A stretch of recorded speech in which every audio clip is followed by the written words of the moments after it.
can keep me inside the pocket of your ripped jeans, holding me closer till our eyes meet.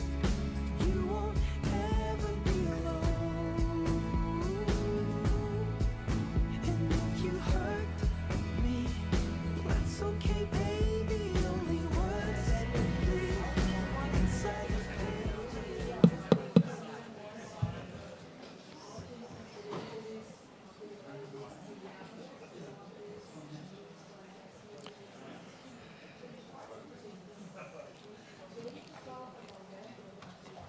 Good afternoon, ladies and gentlemen, colleagues. We're in the afternoon stretch of day 2, so I can imagine that you're all quite fatigued, but we're hoping to make this plenary or large format breakout session as interesting and as impactful as we can. At the last minute, as we know, there are some changes to the program. And as program director, I've taken charge as well as liberty to do the best we can in the light of those changes. The first apology is from South Africa's Deputy Finance Minister, who deputizing for the minister is locked in conversations and meetings that he can't get out of. So we have rearranged the program. What I would like is to say that this country platform breakout comes as the culmination in some ways of a conversation that has been taking place over the last year or so, but also that key players, particularly from global South countries that have either developed country platforms, are in the process of developing country platforms, or are thinking about country platforms, had an exhaustive, intensive, and very interesting 2-day exchange at the beginning of the week. Out of that have come some conference notes as well as recommendations that will be fed into the main fix conversations. I'm also led to understand that there were 2 full plenary sessions focusing on issues related to the need for a much more coordinated, aligned, and effective mechanism that allows all public development banks, both multilateral, regional, as well as national, to better align and coordinate their efforts towards impactful mobilization and scaling up of finance with climate in mind for growth, development, and job creation, as well as competitiveness in domestic economies.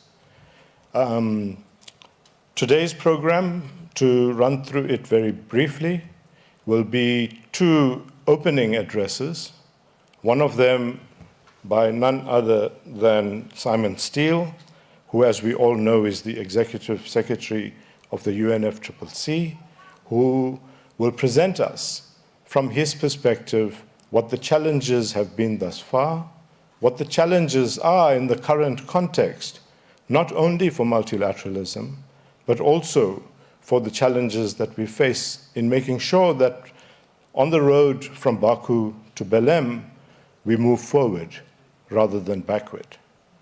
The second keynote, I suppose, will be Professor Josui Tanaka, who has been working on the issue of country platforms for a long time now, and will provide us with a summary, not only of what might have emerged from the 2 days of intensive exchange on Monday and Tuesday, but also his thoughts about where country platforms fit into the architecture of effective implementation of climate-oriented but growth and development strategies for countries. Then we go into a panel discussion, and I would like, as I call on the panelists, for them to come up and take their seats.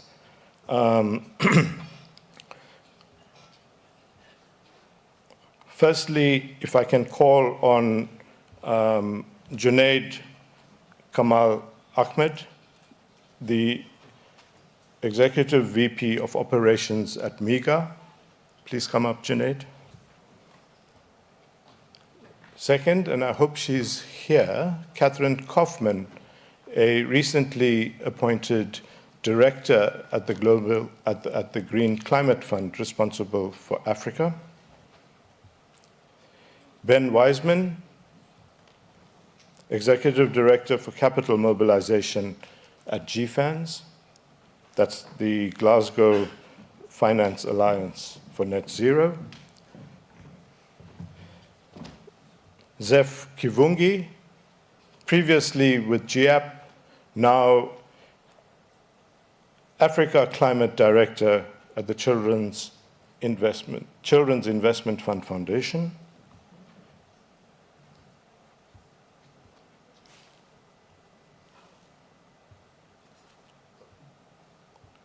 Who else are we missing? Oh, sorry, Ivan. No. Ivan Oliveira, the Deputy Secretary in the Ministry of Finance in Brazil.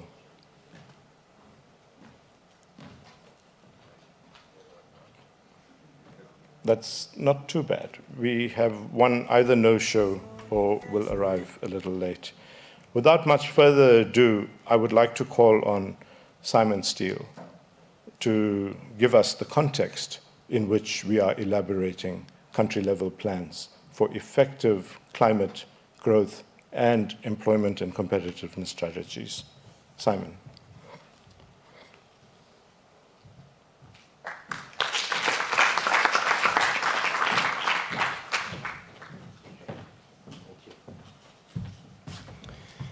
All right, thank you, Deepak, and good afternoon to all. I was originally supposed to be in one of these chairs here with another set of speaking points, but thank you for elevating me to actually opening this session. So I am going to freewheel a little bit here.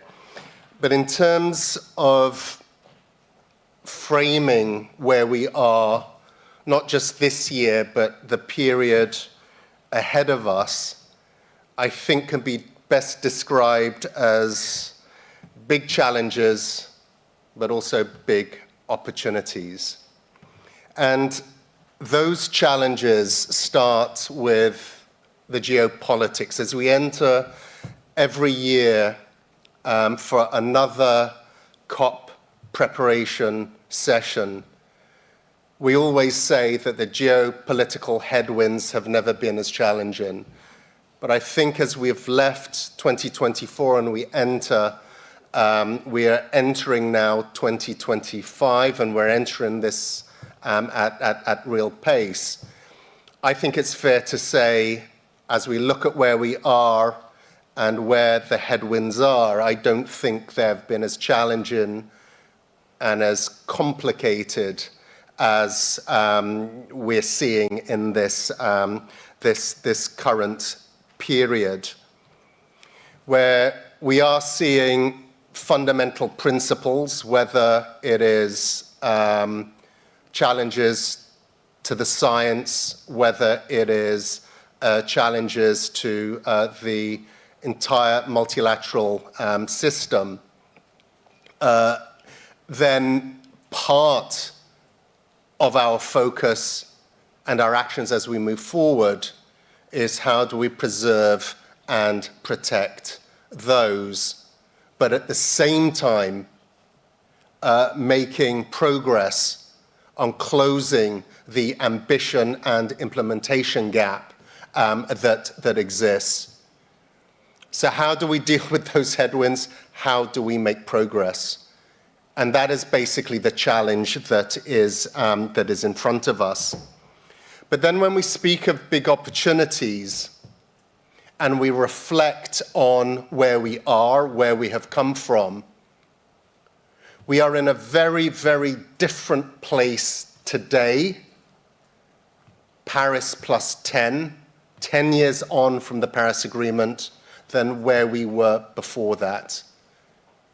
Before Paris, we're on a trajectory for a 5-degree increase in global temperatures.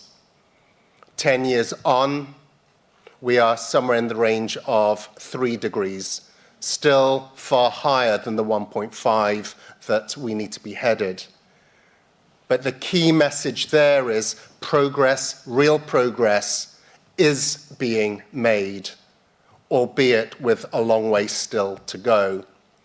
When we also look at where finance flows are going, last year alone, $2 trillion was invested in the green transition. And that compares to an investment of 1 trillion, half of that, in fossil fuels. So the progress that has been made, where we are with the transition, the momentum is there and it is unstoppable. Yes, buffeted by the current headwinds, but again, progress is being made. So what is before us is how do we continue to build on, as well as defend in process, and progress. So the focus of this year, we have Paris +10, that reflection. But coming out of COP30 in Belém this year, we will have Belém +10. Where we are, and then what needs to take place between now and 2035 to get us to that 1.5 degree trajectory. And with the leadership of the Brazilian presidency, that is the direction of travel. And again, just framing this within the UNFCCC process, we had coming out of COP28 the global stocktake, which again was a measure of where we are, where those gaps are, but again, also where the progress, where progress has been made. And coming out of that was a clear roadmap, pathway to get us to 2030. And within that, those prescriptions of the tripling of renewables, doubling of renewable energy, of energy efficiency, transitioning away from all fossil fuels, etc., etc. Coming out of Baku last year, the new global goal for finance, the tripling of finance to 300 billion per year, insufficient, highly criticized by developing countries, but a step change forward from where we were in finance flows from developed to developing countries. And then critically, the roadmap to 1.3 trillion. So we have the roadmap, we have the means of implementation with all of those constraints, but then this year. This year is when countries need to come back with, based on their own national circumstances, their nationally determined commitments as to what they are going to do sector by sector, greenhouse gas by greenhouse gas, to get us aligned with Paris to 1.5 and reflective of the outcomes of the global stocktake. And the instrument that will articulate that are the nationally determined contributions, the NDCs, which are the most significant policy documents that governments will produce this century. So by the time we get to Belém and we synthesize all of those reports, we should see what additional progress has been made from 5 degrees, 3 degrees, and how much closer to 1.5 degrees we actually are. And we can read ahead. There will be still a massive gap, but it should demonstrate that we've taken massive steps forward. And then the relationship between NDCs and country platforms is a critical one, because this is the third generation of climate plans, and what should distinguish these submissions is taking learnings from the previous two generations, and specifically in two areas. One, that these plans are investable, bankable, and they are also implementable. And that is where country platforms come into play. We within our climate bubble speak about investment plans, but what we refer to as investment plans, what the financial community refers to as investment plans, are very different things. And country platforms give us that opportunity to bridge that gap between the levels of technical granularity and focus of the NDCs in a language that is country-owned and specific to prioritized investment areas, drawing in the technical details of those NDCs. This is going to be a very, very compressed year.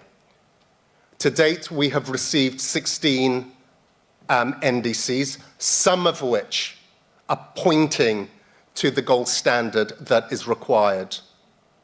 How that looks when we synthesize all of these by the end of the year, that will be the big reveal. But what is certainly important, whatever those geopolitical headwinds that we're facing, despite those political challenges, the responses at a national level has to be reflective of the science and the impacts that every country, every region, from the richest to the poorest, are struggling with. So how countries respond will determine how we move forward over the next 10 years and how we get to that target of 1.5 degrees. I thank you.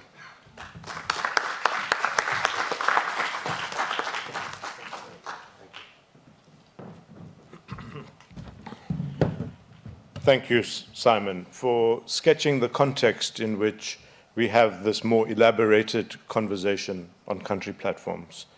I'm going to use license, as I often do, to say that the first generation of country platforms really started on the sidelines of COP26 as a coalition at that time of the willing that saw what the power would be of combining climate with what was considered in that case South Africa's key industrial, energy, and economic priorities.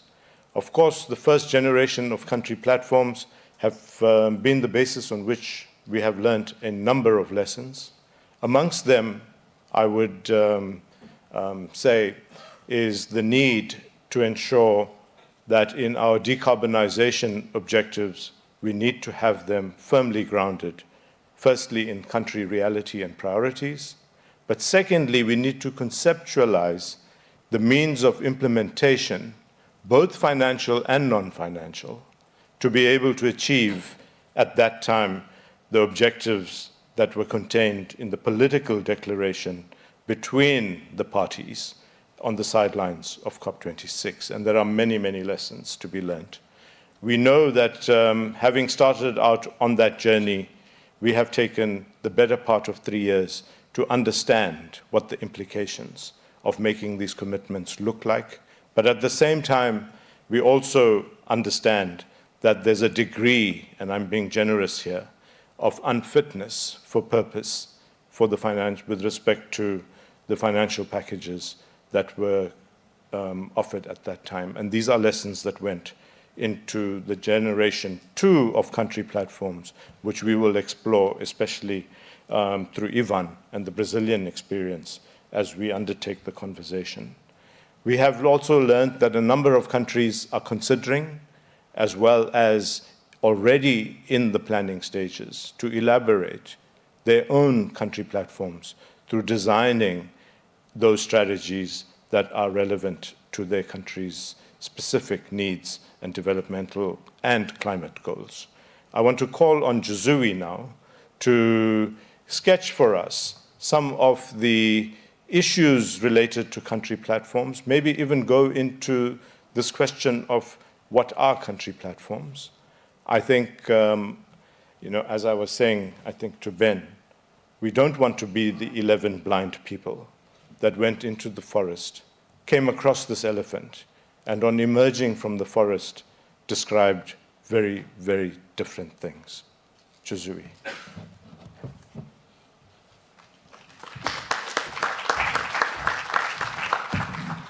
So, good afternoon to all, and thank you, Deepak, for your introductions, and I will try not to get lost in the forest. I feel by now, Deepak, that we're almost family, because we've been together, I think, every day since Sunday, right? Not every night, huh? And thank you very much, Simon, for providing, such a clear and motivating context, for our meeting today and for action going forward. Hopefully, you'll feel that through what we said and through what is discussed, there is movement. So let me start first by acknowledging the excellent and most timely two-day country platform exchange event, which was organized by South Africa earlier this week, which Deepak mentioned in his opening. The event gathered about 130 participants to exchange experience and to examine specific aspects of country platform development and implementation.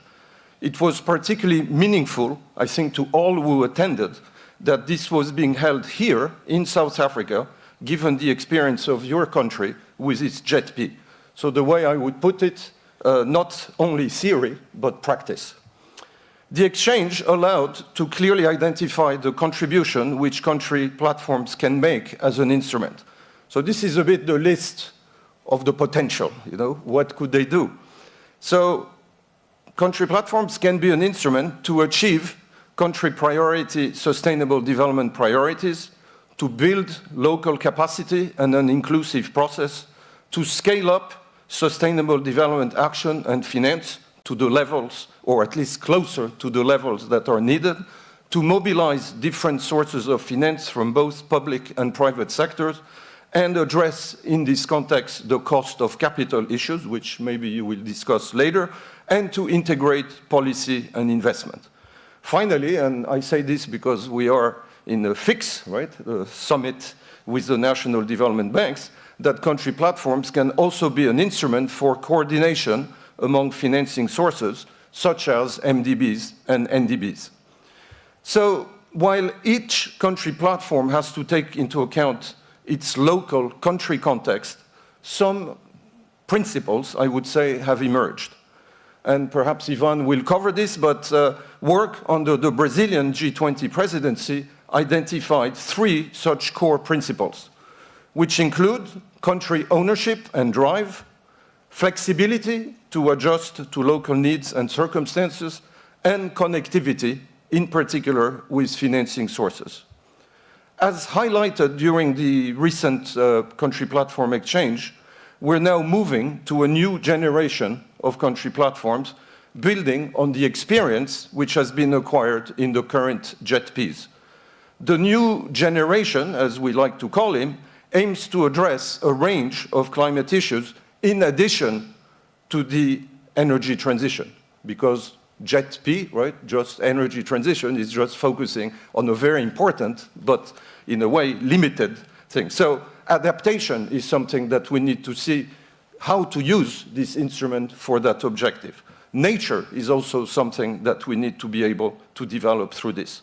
So this would also allow platforms to be truly country-driven, because if you say the only use of a country platform is energy transition, well, that's not a very nice way to reflect a country priority, which may not be energy transition. This new generation also aims to include a broader range of countries to demonstrate that the power of this instrument is, the benefits can be brought to a set of countries beyond large emerging markets. Now, one of the lessons of experience emerging from the current JETPs is about sequencing. as in certain cases, financial objectives, for example, were set before technical work was undertaken. And that has led to a range of difficulties, as you can imagine. So what is an indicative country platform development sequence? I will seek to answer this question at lightning speed, because otherwise Deepak will look at me with severe eye. And I will try to also link to the distinguished panelists who are here. And if any of you is interested in getting a bit more than what I say, so there is a little document that we've prepared that I think is in a table over there. So like this, I can be very fast, and if you're curious, you can see the more developed document.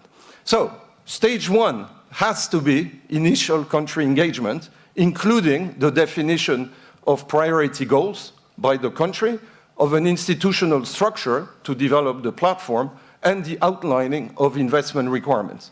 In that context, we are very honored to have Ivan Oliveira from the Ministry of Finance of Brazil, because he played a key role on this theme in the G20 process last year, and is working on linking country platforms to the upcoming COP30 this year.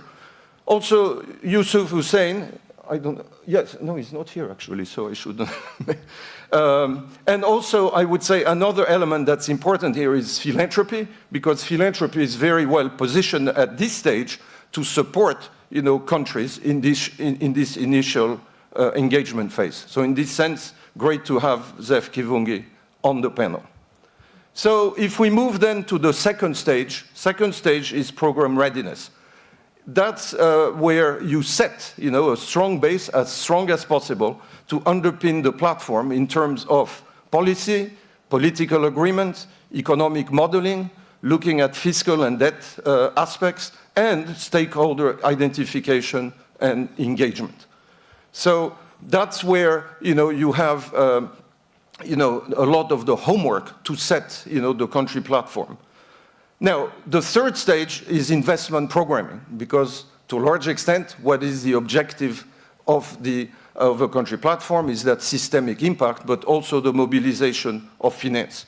So investment programming, in this case, includes many elements that are familiar, I'm sure, to all of you: project pipeline development, project preparation, just transition activities, which need to be thought about, early on, and a financing strategy with early involvement of the private sector. Again, just transition and private sector sometimes are left, to the back end of things. They should be done upstream.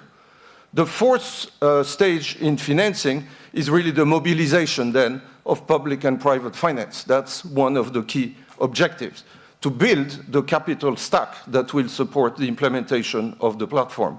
Important to note that the composition of finance and financing instrument will vary according to the country and sector factors. And that is what will allow to address country platforms to deal both with the quantity of finance and the very important aspect, quality of financing, including, but not only, the cost of capital.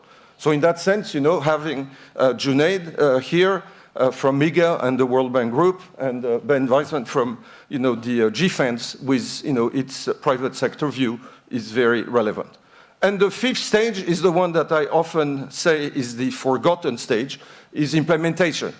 Because we all get very excited about the commitments, we all get very excited about getting that, but I've worked 40 years in projects, and unfortunately I have the experience that you may have a lot of commitments, but again, if you don't implement, you don't actually have any impact. And when you don't have impact in terms of what Simon mentioned, with the climate situation that we have, then what's the purpose in the end?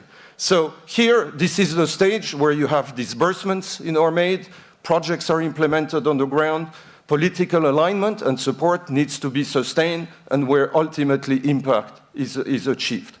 So looking forward, and given the experience to date, and the urgent need to scale up sustainable investment, action, and finance, the focus is now to move, obviously, from concept to implementation at individual country level. There is momentum spurred by the G20 process. I'm sure that Ivan will mention some of the clear outcomes of the Brazilian G20 presidency in this, and there is a clear base from action, in the context of the current South Africa G20 presidency. At the same time, and Simon mentioned this, the agreement at COP29 to launch a roadmap from Baku to Belém to deliver the 1.3 trillion in external finance needed by 2035, well, that does provide a very important objective, a very important context for the development of country platforms, as Simon mentioned. Therefore, and in closing, the next step is the engagement of countries interested in setting a platform to address their priority sustainable development goals. We're working on this identification, and then building on the work to date, on the events of this week, we can move on to identify this next set of new generation country platforms. This is an action step, it's not theory, so I would close by saying, here we go, and looking forward to the insights of the panel. Thank you very much. Thank you. Thank you very much, Josui. We will now enter into framing or opening remarks from each of the panelists. I want to start with you, Ivan. Brazil, as well as Colombia and Egypt, have recently announced their, let's just call them, second generation and comprehensive country platforms based on your own specific conditions, as well as your own national development and climate priorities.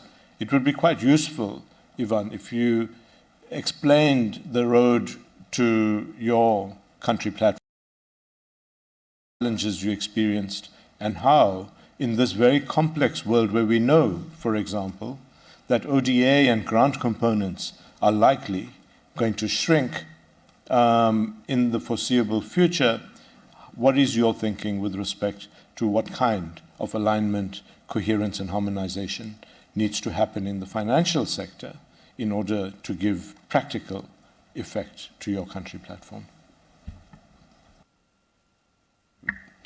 Thanks, Deepak. A real pleasure to be with you. I have 1 hour for the answer, right? All right. So first off, great to be with you. Great partners, in fact, in this room, in the process. Great to hear from Simon that hope is there, and we're attached to that hope really to really go to Belém with very concrete results and make our COP30 really the COP of action. So, and I'll get to that as if I have the opportunity to touch a little bit on the roadmap itself and the way we're connecting the country platforms there. But then back to our process of building up the platform. So, as you know, last year we had this task force on climate that President Lula created, connecting the 2 tracks of the G20, the Sherpas track and the finance track. And there also the push from the Minister of Finance was always, let's have something concrete out of it. Yes, we can have great discussions, but what can we get out of it? And we ended up, after, and Josué was capital in that sense, assessing some of the issues that we could, bring in more concrete terms to the task force. We've seen there was an opportunity to take a deep breath and good discussions in the G20 on country platforms. So we started to feed the process in the G20 and bring to the meetings in the G20, ideas on country platforms, assessments of what was going on, some of the problems and challenges of the existing ones. And so we started to see that there was a space there to maybe use that specific instrument in a different way, or reframing it in a different way, so that we could reinforce some of the issues that ended up being the 3 pillars that, as we call them, of this new wave of country platforms. So country ownership, and what we mean by that, so how to really have country ownership in the process, flexibility and connectivity. So we got the final document of the task force on climate. It's there, but then we said, all right, let's walk the text and let's build something. So throughout the process, we've seen that there was a lot of connection with what we were doing in Brazil with the ecological transformation plan, with the climate plan, the new industry plan, the energy transition plan. So what is the value that we could see there in this agenda of country platforms to maybe help us as a new instrument to finance transition in Brazil. And then we started to flex muscles together with the Minister of Energy, the Minister of Trade and Industry, the Minister of Environment, BNDES, our National Development Bank since the very beginning there, GFANS, Ben and team also supporting us in the process. So we started to craft, something that is all right. So what exactly could be a platform for Brazil? And in our process of development right now, with the plans that we have, in the sectors that we have, where exactly that platform would be of help. So from the plans, we started to get to sectors. So we got to energy, we got to industry, mobility, nature-based solutions, and bioeconomy as the key sectors to be covered by the platform. So not all sectors will be there, but it's not also just one sector platform. So it's a multi-sector platform. From there, we went to the subsectors to double-check whether there was enough financing in Brazil, or things were okay, or whether there were challenges, especially in connecting to international money, to bring real projects efficiently out of the paper, right?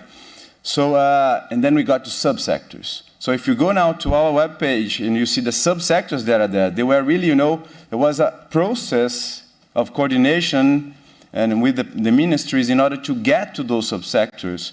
And those subsectors are really, well entrenched in our planning and really well connected to the need of international money to come in, or the need to blend finance, to blend concession, to bring concession, to bring philanthropies, to make the projects come to fruition. So it is in that crossroads that we definitely found the subsectors.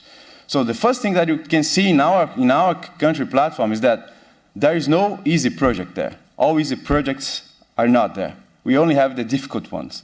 Technologically challenging, huge ones.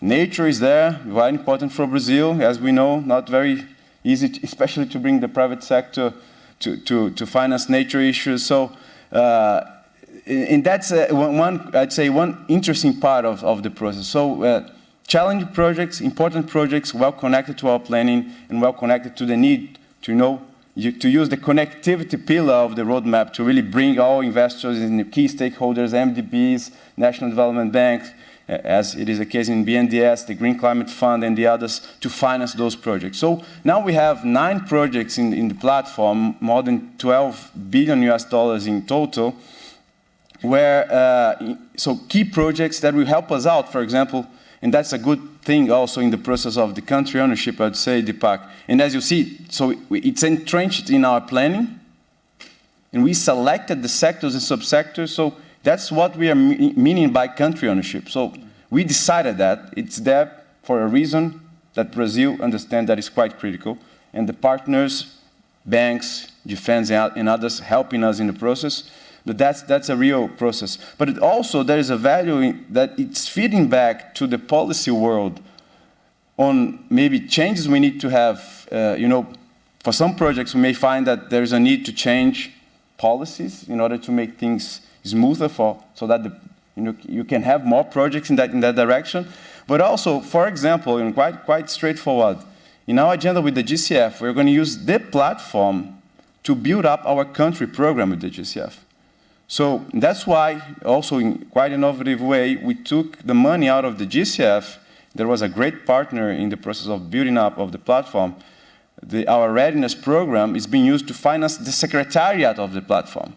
And here is the heart of the platform. Again, if there's a place that is really important in the platform, it is the secretariat, because they are the ones screening the projects according to the criteria that the Interministerial Committee set, and they are the ones that are doing the work, in investors meeting, connecting to the MDBs, connecting to the private sector, and showing that, bringing the projects to the key stakeholders to see if that we can get them financed. So that's the way. I don't want to take too much time. I'll be back here, but then that's the way we framed it. So we have an interministerial committee that is more strategic and criteria setter, and we have the heart that is the Secretariat, entrenched in BNDES with a lot of support from defense and the GCF. So we have money to really keep, in midterm, the Secretariat, and we're hiring more and more people there so that we can make, the platform stronger and stronger. And so it's flexible, it's open right now. Any, company coming to Brazil with a new investment that fits the criteria is sent to BNDES, to the Secretariat, in fact, the project for assessment. And if it is there, that means it's a priority according to the government criteria. So it gets easier for the investors that really want to come to Brazil. If you want to invest in Brazil right now in green hydrogen, check the projects of the platform. You have 3 projects out there, and those are priorities for Brazil. So again, there's this feedback that's quite important, and that's the way we framed it all, quite in a flexible way. For example, we're thinking about bringing the Minister of Agriculture to the platform very soon, with an agenda that for our NDC is absolutely critical, that has to do with restoration. And so land use is really critical for Brazil. And so that flexibility that is entrenched in the pillars that we had there in the G20, it's also there in our platform. So that's the way we try to get, from paper to reality something, and really well connected to our context in Brazil. Thank you. Thank you for that, Ivan. Before I come to Junaid, Ben, to you. You've been grappling with this issue of where the private sector fits in to the provision of investment capital, of other types of funding. Do you see in country platforms a meaningful advance over the last 2 to 3 years that allows now a latch point for the private sector to actually come in? And I would like you to also honestly reflect on what are the barriers as well as possible things that you need to happen either at a policy or regulatory level in the first instance, but secondly, from a risk mitigation point of view, before you see private sector coming in with the kind of scale that is required to enable these country platforms to move from plan to implementation. Thanks, Deepak, and thanks for hosting this conversation. I think, well, Ivan actually said everything already, so that makes it easy for me. But I would say maybe from the private sector perspective, I would look at country platforms as doing a few key things. So I think one, as has been already said, and especially by Simon Steele, country platforms provide a mechanism for bringing the private sector and other stakeholders in to processes to develop the investment plans that are needed in order to turn climate ambitions or broader development and climate ambitions into reality. And that's important because, again, as Simon said, the way that countries have approached this historically has not reflected the view of what an investment plan is from the perspective of the private sector. And so, for example, in the Indonesia JETP example, we've seen the real effectiveness of the government developing a plan and bringing in the private sector in thinking about what's the investment that's needed, what's the investment that's possible across the power sector, and in order to decarbonize in line with the government's ambitions. And so I think this planning piece is critical, and again, helping translate things into a reality that makes sense for the private sector, and then is ultimately understandable by the people who are both going to be financing but potentially developing projects as well. So second, I would look at policies, and that's been said a little bit by Ivan, but the ability of the private sector to know that the government is listening to them in terms of what are the regulatory barriers in certain sectors, or what are the quick policy fixes that might unlock investment, whether it might make investors more comfortable in a certain newer sector of the economy, give them comfort in the degree of long-term commitment to that sector from the government. I think that's really important, and there's just a real back and forth feedback loop through platforms that you don't necessarily have. There's no engagement model like that in many economies. Third would be growing the pipeline of investable projects, and doing so in a way that's, again, in partnership with the private sector, but importantly in partnership with everybody across the economy, all the actors that have been mentioned, DFIs, MDBs, public development banks, et cetera. I think we've seen in these multiple generations of country platforms, I think a recognition that coming to the platform early with a pipeline of projects is actually really an important sign to the investment community and elsewhere that the government is kind of serious here. And I think that's why when Brazil launched last year, there were already 7 projects in the pipeline ready to go. And that's been, I think, very helpful getting momentum. When Colombia started announcing their intentions to develop a platform, they already had an initial pipeline of projects across a few different sectors, which I think has been a really helpful signal that the government is taking this seriously. So again, projects, like there's a real mechanism for developing, understanding where is additional project preparation support needed, how do MDBs, DFIs, et cetera, share their projects with the private sector, et cetera. So, and then last, I would look at financing. So if we take the whole value of the platform, actually getting private finance takes all those things, and then importantly, takes more effective collaboration between financing actors.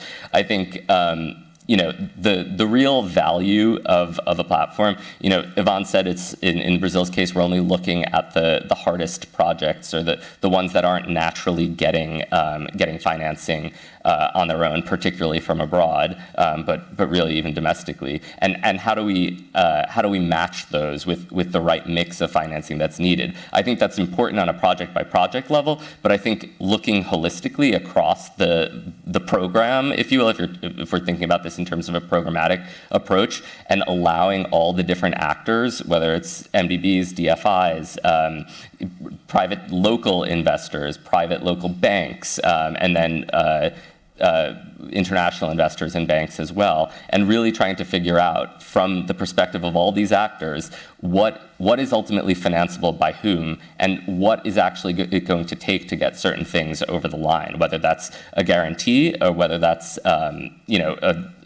whether the issue is merchant risk, and actually, the MDB guarantee isn't going to solve the problem, but you can solve it with a quick policy fix, or whether you actually the issue is lack of early stage equity investment in a project. Actually being able to see that is critical. And I think, again, to draw on the Brazil example, in some of these projects that are already in the platform, they're coming to the platform with, let's say, an early stage equity investment from BNDES, which has made that project potentially bankable now. And so starting to match those, the useful sources of finance for the gap for that particular project, I think is a really critical piece in order to ensure that we're maximizing finance across the line. And I guess the last point I would just make is that this collaboration, coordination between all the actors, MDBs, DFIs, the private sector, the government, most importantly, all of that needs to happen not just in the financing stack or the capital stack. It needs to happen across all these pieces, because right now you have different actors doing things in an uncoordinated way in many contexts. And I think there's a pure value in just bringing together things, again, from the private sector context, and understanding that there is a coherent vision and a coherent set of investable opportunities over time that are really, there's an ambition set in place by the government, there's policies to make those ambitions real, and then there's projects that are ultimately going to have the right mix of financing, and that coherent picture, I think, is really critical. Thank you for that, Ben. You've raised a number of issues, and I'm not sure we're going to be able to come back to tease them. I'm being asked to be fleet-footed, so I'm going to ask my panel to be fleet-footed with me, both in terms of adeptness and speed. Alain Bouvier, not Catherine Kaufman. I'm going to put you on the spot straight away. Alain is from the Green Climate Fund. The Green Climate Fund has had a number of years now of experience in weighing in on being part of, I would imagine, the capital stack, as well as some of the early stage preparation that is required to ready projects or programs for private sector and development finance stacking. What has been your experience with respect to, previously we considered vertical climate funds, which might have suffered some issues? Have you reflected on that? And secondly, as you've heard, country platforms require quite early stage non-returning capital to be invested in preparing the ground at national level, particularly, both in capital and financial markets, but more importantly, the institutional arrangements. Do you see any role for the Green Climate Fund as you look forward to your own strategies of being part of this mix? Well, thank you very much for inviting us in this discussion, and sorry again for being so late. The country platform is for the GCF clearly like a very strategic instrument looking ahead, and especially if you look at from the fixed perspective. When you're at fixed, you realize that basically we will not be able to tackle the climate issue with just one stone. Could it be the MDBs or the UN or the National Development Bank? You need to bring them all together somewhere to have this catalytic effect. And this is what we are really like believing in at the GCF. This is also how the GCF has been created for, to create this catalytic effect. So first, the country platform is this instrument, first to bring this coordination. And if you look back at what was the idea behind the country platform, if you look back at the Tarman report, 2017-2018, this was the idea behind that. We have to coordinate this architecture, which is basically very fragmented with different players, each of these players bringing a different value added, some with specific knowledge, specific instrument, specific outreach and coverage. And the idea, the original idea of the platform was the coordination idea. The second idea of the platform is what I call the translation ideas. And this was very strong when you look at what happened with the JETPs, especially the South African, and then the other one I was working on the Senegal one.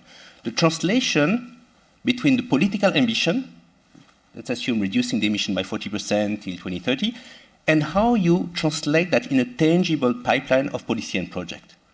So there is this horizontal coordination of the player and this vertical translation that you need to do within the country. And of course, the country should decide about how it's making this translation. And of course, the third point, which is extremely important, and at GCF, we're really insisting on that when we discuss about country platform, is the implementation itself. So it's good to have the concept, coordination, translation, but at the end, we need to be sure that the projects are delivered, that the policy are implemented by the country with the partners, and that we can also monitor the impact. Yeah.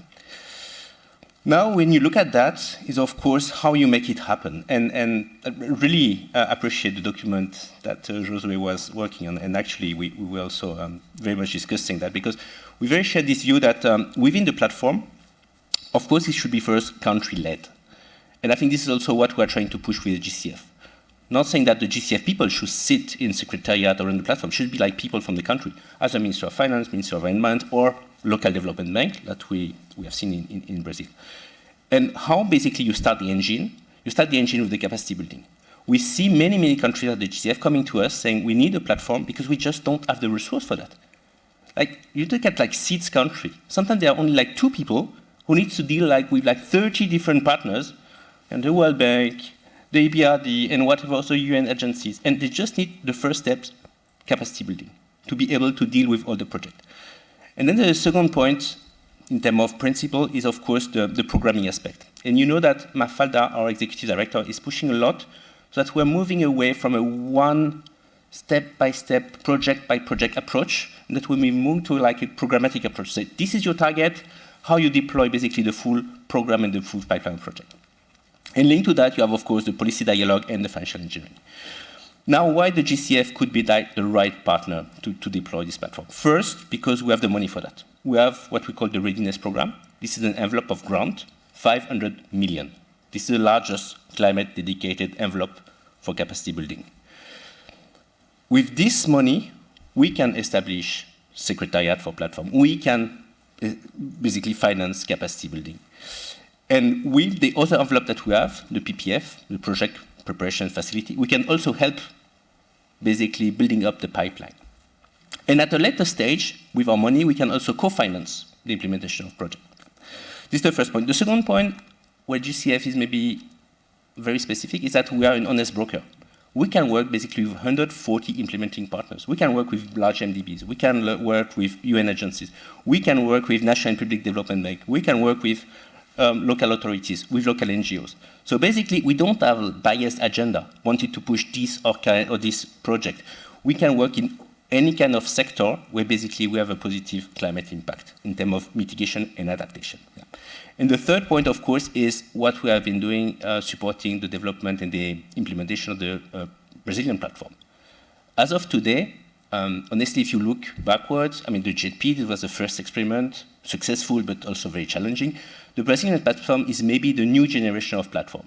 When you really have the country leadership in the core, with 3 different sector focus, which is also good because it's multi-sector, and also with a very ambitious agenda behind it, because as you know, this is also linked to the very ambitious NDC agenda that Brazil is pushing. So we believe, looking ahead, that we can develop further platforms like the Brazilian one in other countries. We are now in discussion with many, many countries for the COP30. And of course, we know that we cannot have just one model for all the countries. So what we're trying to do is to develop also a model more specific for the seeds, for example, or more specific model for LDCs, to have kind of a portfolio of different platforms, but always with the country at the core. Thank you. Thank you, Alain, for that. I'm going to turn to you now, Zef. Those JETPs, first generation, with all the lessons that they've taught us, would not have been possible without early financing by philanthropy. And I say that understanding full well that in South Africa as well, the kind of capacity that we created, either intergovernmental, secretariat, coordination, was in large part contributed by philanthropy. In this context where we can see that the bilateral grant windows are likely at best to be stagnant, potentially reducing in the next period, do you see a role for philanthropy, both in terms of early stage investment in capability, capacity, and institution building, but also as we move forward in enabling some of the, let's just say, risk mitigating grant tranches in capital stacks going forward? Thanks, Deepak. The straight answer is yes. The big question is, philanthropy was always here. So what's different in this era that we are calling next generation? And the way I see that is in probably 2 or 3 ways. The first way is to say, let's take some stock. Let's look back and see what has the evolution been. There has been some very sectoral concentration where we are saying it's just climate. Let's focus on climate, leave the rest of the stuff to government. There has been some very focused, should I say, thematic or even country sort of concentration. So when we start to look back, we can take stock and realize these are some of the things that could have changed. Government will not have as much time to do that. Private capital will not have as much time to do that. So philanthropy has this flexibility to look around and say, okay, what have we learned? What do we want to achieve? So what should we be changing at the moment? And so we quickly then start to move to a place where we demonstrate rapidly. And this rapidity, again, is not where, because in the financial, at FIX here, people are talking bankability, financial close, and this kind of stuff. It means that somebody needs to be able to put in this capital in advance to say, this is what it's likely to look like. What we are hearing Ivan describe is also a process that not many people will have the time to study it, but philanthropy has that flexibility to pick what is working, what has worked, because there's already lessons, there's already things that can be avoided, so that the next country that comes forward and says we want to do this is able to avoid that. So demonstration is an important part. And then the other one is this, I'm looking for kind words to use, but it's really avoiding all this fixation with logos, egos. So philanthropy cannot afford to continue operating through the lens of this is what we, ex-philanthropy, does. This is what so-and-so does.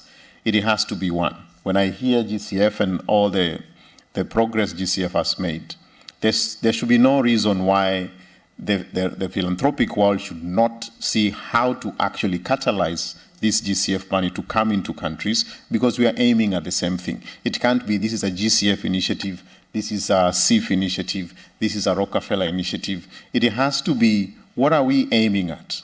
That aim is shared to the extent possible.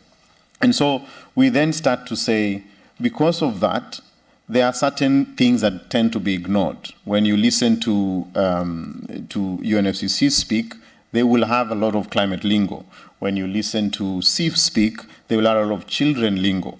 But in the end, what we're trying to achieve here is, if it's in the context of Africa, growth that leads to the liquidity, that leads to the capacity for these countries to grow. Ministries don't have the luxury to look into a lot of the things that are not part of what they're budgeted for. So what I'm bringing out here is to say, capital markets, for example, is a very ignored concept, especially in our part of the world. Nobody is building that capacity, and it cannot be left to the ministries of finance. So there's capital markets, there's energy and the role it plays, there is agriculture and the role it plays in the economy.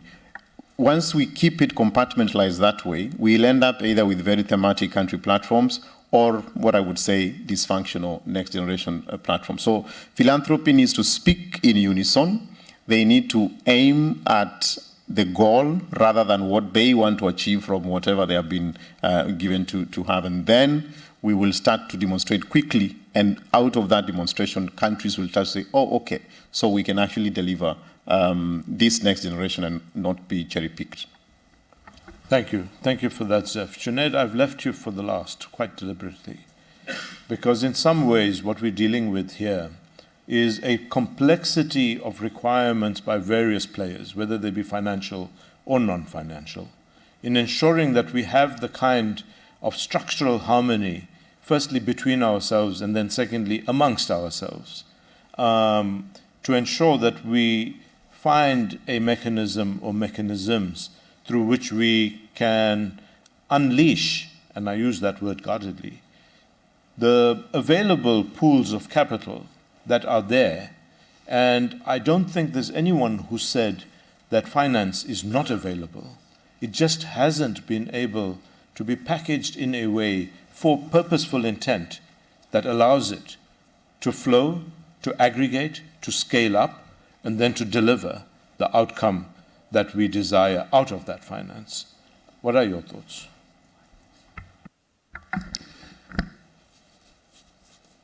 Well, first, I think there's a really powerful message that has come out of this platform here. And that message is, don't look at the world of financing from a one project story, but look at it as an ecosystem in which there's capacity building, there's policy reform, there is country ownership, which is most powerful. You bring that together, and then you begin to say, where is the finance out there? And you find that the finance is somewhere in philanthropy, somewhere in MDBs, and vastly in capital markets. So if you can pool things together, you can pool finance together. And it's that linkage, that bridge, that I think we need to work on. From the perspective that I come from, which is the guarantee instrument. The guarantee instrument is but one type of instrument in this ecosystem, and you have to learn how to use it in the correct way. It can't replace grants, it can't replace lending, but it has a place. So let me just give you one or two examples and then respond to your question, can this be scaled up? The one example I'll give you is India decided to create a national freight corridor parallel to the passenger train services. It's big enough to have its own freight corridor.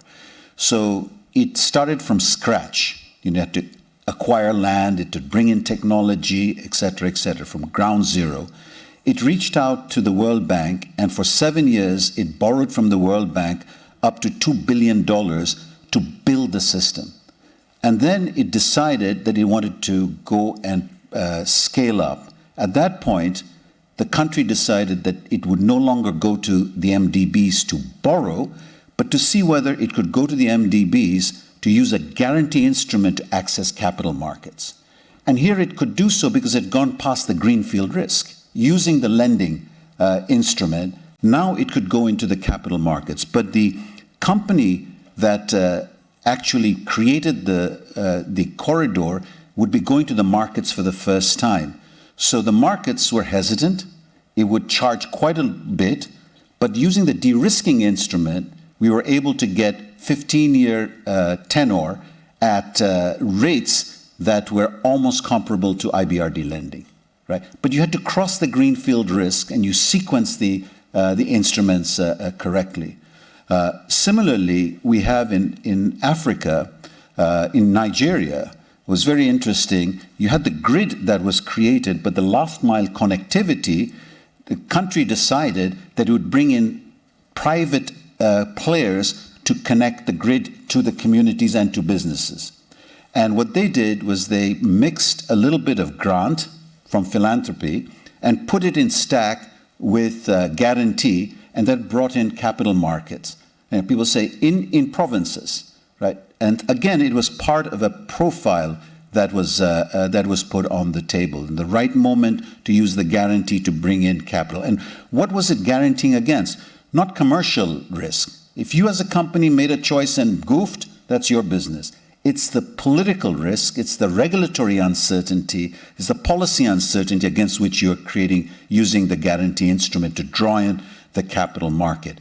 Can this be done at scale rather than individually, project by project? We in MIGA are very proud that $366 million of capital was converted to $85 billion of guarantees. But these were done often at a project level. I think the example that I would use is the example that we're working on in support of Government of South Africa. Government of South Africa correctly identified that South Africa has a deep capital market, local capital market, that this local capital market can really be leveraged into building the grid expansion, the energy system, connectivity. Some of the things that, Ivan, you mentioned are what you're putting in the Brazil story. But how do you actually get the local capital market, institutional investors into the game? Well, you create a capital stack, and in the capital stack, Government of South Africa is looking into a 20% of its own money, which it is borrowing from MDBs, converting it into equity. A second part of the capital stack would be, in effect, equity by different players, IFC included. Third part of the capital stack is, now we're in philanthropy, perhaps GCF, to create a concessional piece. You add the three together, you actually are able to create a vehicle, a credit guarantee vehicle inside the country that can price guarantees to bring in local capital markets into infrastructure. And we in MIGA want to go one step more, which is there are some equity investors will want political risk insurance, fair enough. But if we can take that whole stack and reinsure it into the reinsurers, private reinsurers, you release even more capital into the game. MIGA usually reinsures 70% of its guarantees, and that's how we've converted the 366 into 85 billion. But this is the story of trying to use a country system to actually scale up. And I believe that more and more, as countries put their programs on the table, their access to capital markets will be this combination of mixing own resources with philanthropy, with MDB lending, and the guarantee instrument to actually bring in more resources. Final point was very interesting. We learned this from government of South Africa, that a lot of the guarantees they were giving were simply uncapped. No one was controlling the contingent liability, nor was it being priced. But putting their own resources into this vehicle, they're saying we're only putting up 20% and we're going to price it in the following way. And that's allowed the government to now manage its contingent liability in a much more proactive manner.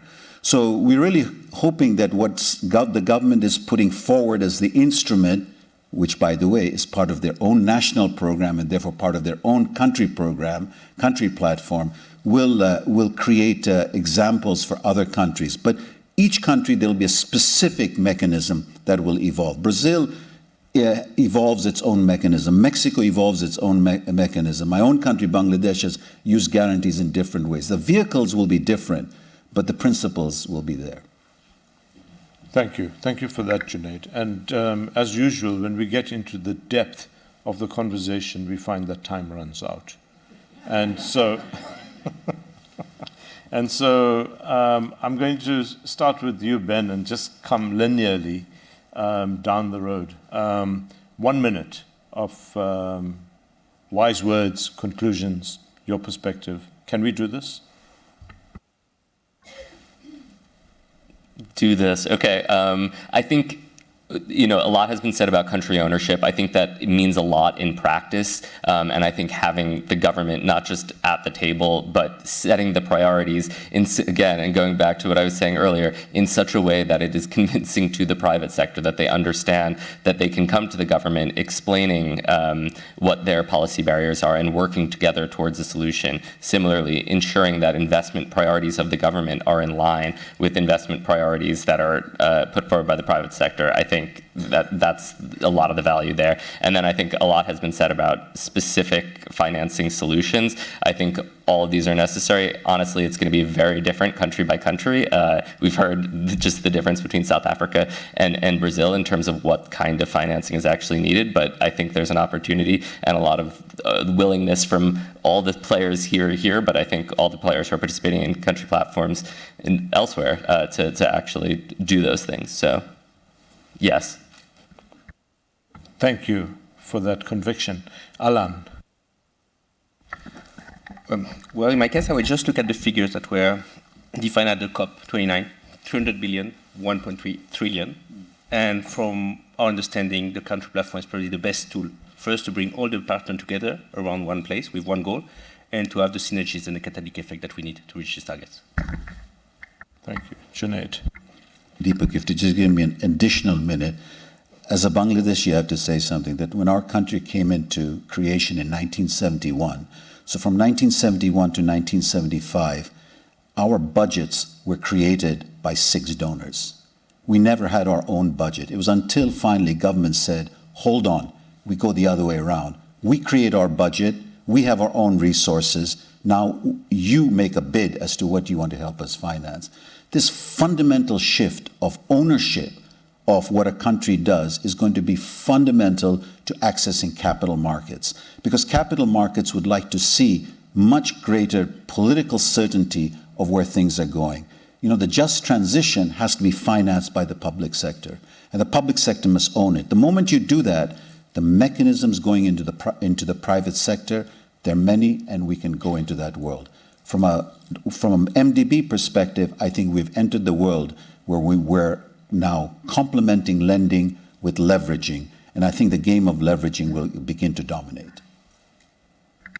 Ivan. 2 things.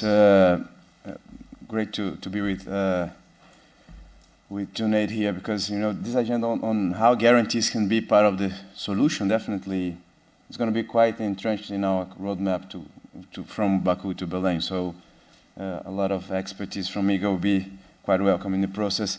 And one point on that is if you go to our website and check the 9 projects of the platform, you see that those are quite different projects. And definitely we need, according to the sector, the maturity of the project, the interest, the availability of other key players in the market in Brazil that are already financing part of those projects, we're going to have a completely different set of instruments to be used, right? So I'm really betting that a lot of what we're going to do, especially with the big ones, will really be well connected to guarantees, for example, to really bring the huge money. We have one project that is 3.5 billion in green hydrogen, for example. So, so having those, that granularity is absolutely essential to make things happen.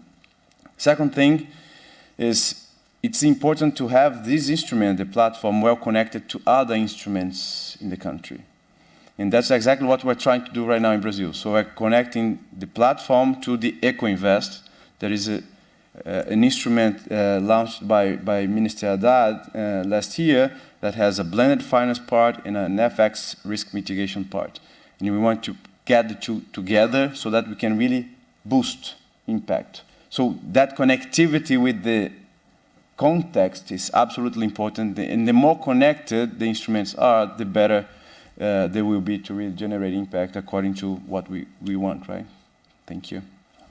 Thank you, Ivan. And we haven't even talked about FX risk, which I'm sure will require a deeper dive as we go down this road. Seth?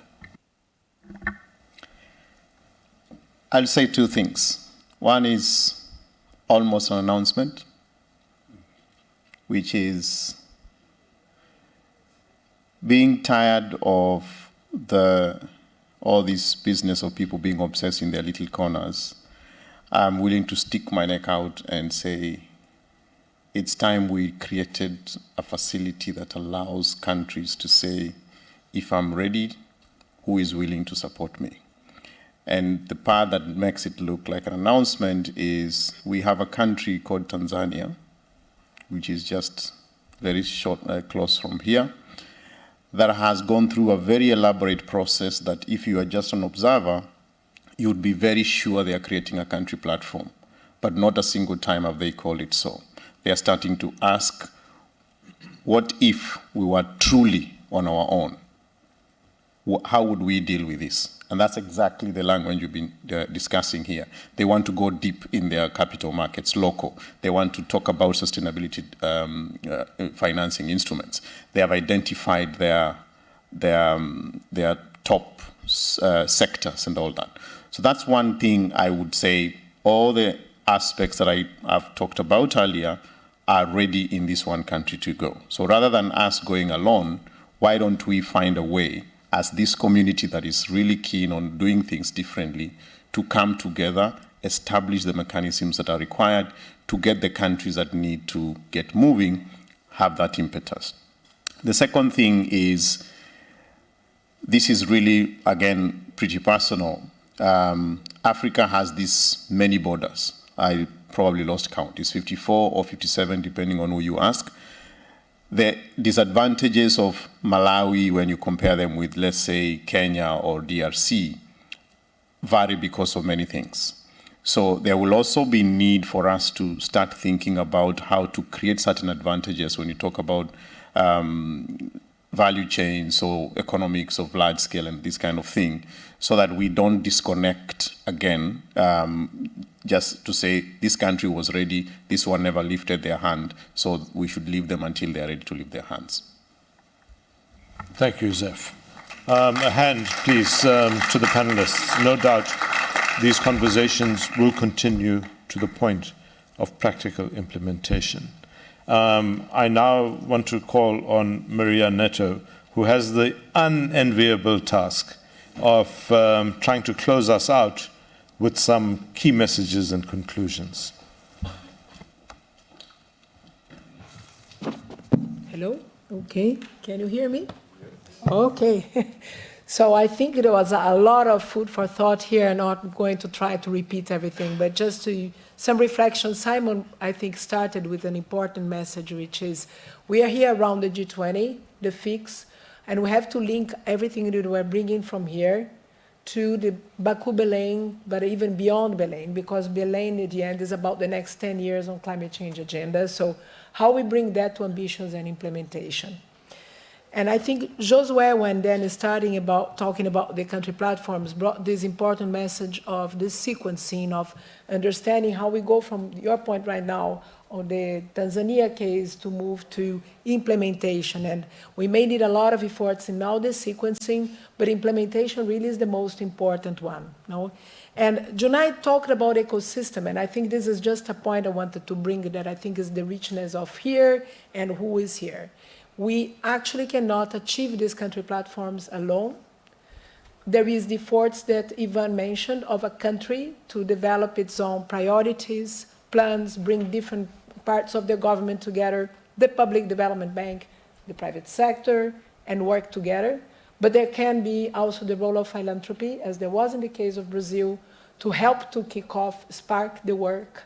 There might be the role of the multilateral development banks with the financial instruments and the sequencing we need to work. The GCF here, that's already even helping, in the case of Brazil, the implementation. So we are an ecosystem, and I think the provocation of the philanthropies having to work better and more coordinated as ecosystem is also a provocation for all of us to work better and more coordinated as an ecosystem, and not duplicate, but actually add on our efforts. I think there were very important messages also on how to engage private sector from the design phase, from the moment we are thinking about what that means, and that at the end we are talking not necessarily just about country platforms as we used to have as an image back then, and I'm very happy to see this here, that we really evolved to talk about country platforms as how countries are going to mobilize their domestic resources with actual private and public, concessional, international. It's not just country platforms to coordinate MDB work. We are talking about country platforms on what the countries can do to mobilize resources intelligently, and then again going to Janit's message to say, well, to actually bring the finance, we need to pull everything together. No? So also to the GCF, no? As you were saying, to decide what's the best investable and best way to use the concessional finance, we need to do this sequencing. So just to finish, I think my main message would be coming from this here, and also again on the provocation on Africa and Tanzania and the facility, how we move on to what Ivan said as a call of action and concrete results, and also for the G20, how we can use these South African initiatives, the pilot that is happening here, how we can spread this to become something more concrete that more countries can use, and again, using the words of Josué, for what every country needs. We will have very different models. You were also saying this, Ben, for different countries, and that's fine. But coming back, we may have also a lot to learn from each other, and there might be also need for supporting some countries more than others to find a way on how to mobilize a capital market and how to get to scale. So I think it's very nice to see how far we advanced. Let's acknowledge that. There is a lot of work to be doing together. We need to work as an ecosystem, and I really hope that we can, by COP, maybe have quite a few examples more to be exchanging here. Thank you. Thank you. All that's left for me is to really thank Simon, who had to leave, thank Josui, thank Maria, and most of all, thank the panelists who have brought their depth of knowledge, but in an integrated way, to have this conversation that requires, as Maria has said, all of us to coordinate, cooperate, align, and find those interface points that make for efficient flow of capital. Thank you.